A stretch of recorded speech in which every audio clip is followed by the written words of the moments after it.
Xin chào các bạn đã quay trở lại với kênh Cô Ba Bình Dương. Mình là con gái cô Ba đây. Tết năm ngoái, mẹ mình đã giới thiệu đến các bạn cách làm món mứt rau câu. Năm nay mình xin chia sẻ thêm với các bạn cách làm mứt rau câu với công thức và hình dáng mới.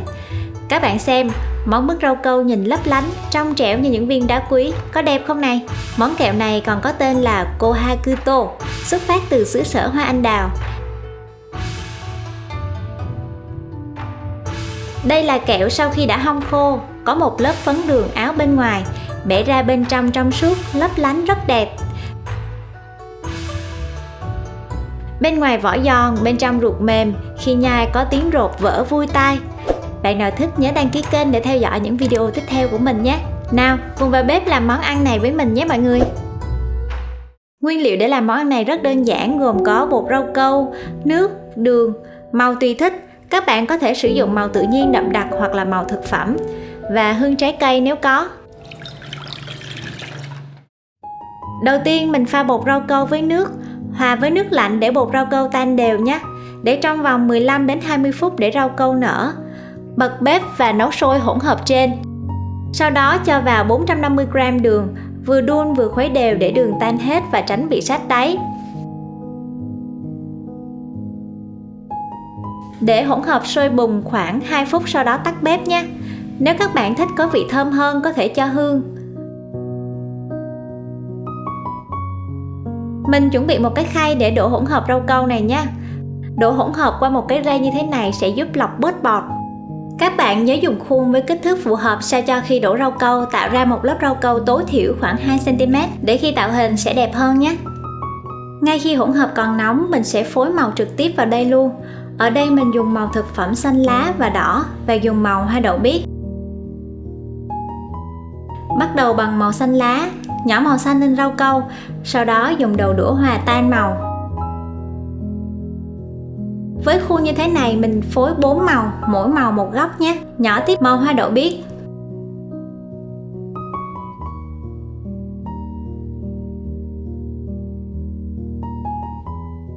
Nhỏ tiếp màu cam nè. Hòa tan các màu vào nhau như thế này.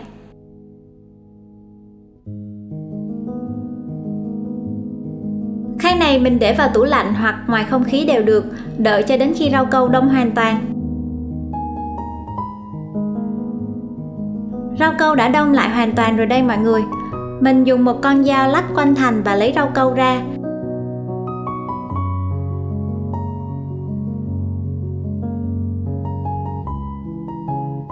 Thay vì cắt rau câu thành những thanh dài, mình sẽ bẻ nó để ngẫu nhiên tạo thành những miếng như những viên đá quý nhé.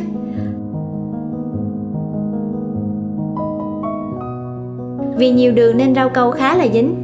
Đây, mình bẻ thành những miếng nhỏ như thế này. Chuẩn bị một cái khay, lót giấy nến và đặt những viên đá lên đây. Giờ thì lấy một con dao nhỏ và cắt quanh để tạo thành những vạt cắt. Mọi người nhìn, bây giờ đã giống như những viên đá quý chưa nè?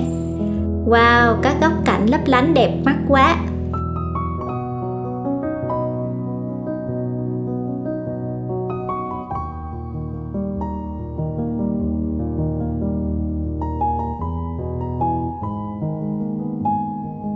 Bây giờ chỉ còn một công đoạn cuối cùng là hoàn thành, đó là đem đi hong khô.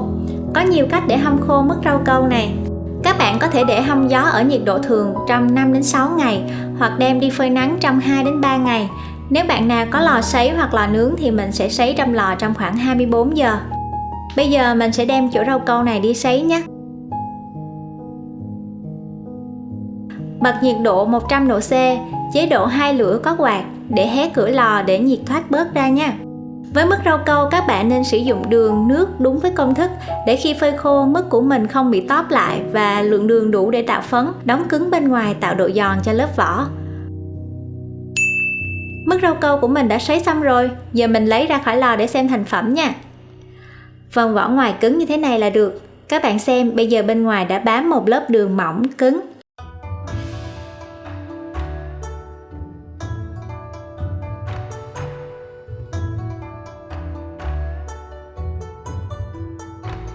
Khi bẻ rau câu ra, ta có thể thấy phần ruột bên trong mềm và trong suốt rất đẹp.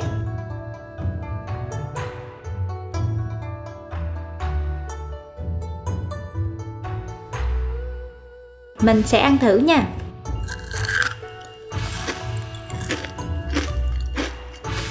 Mứt có vị ngọt thanh, dù nhiều đường nhưng cũng không quá gắt, ăn như kẹo thông thường.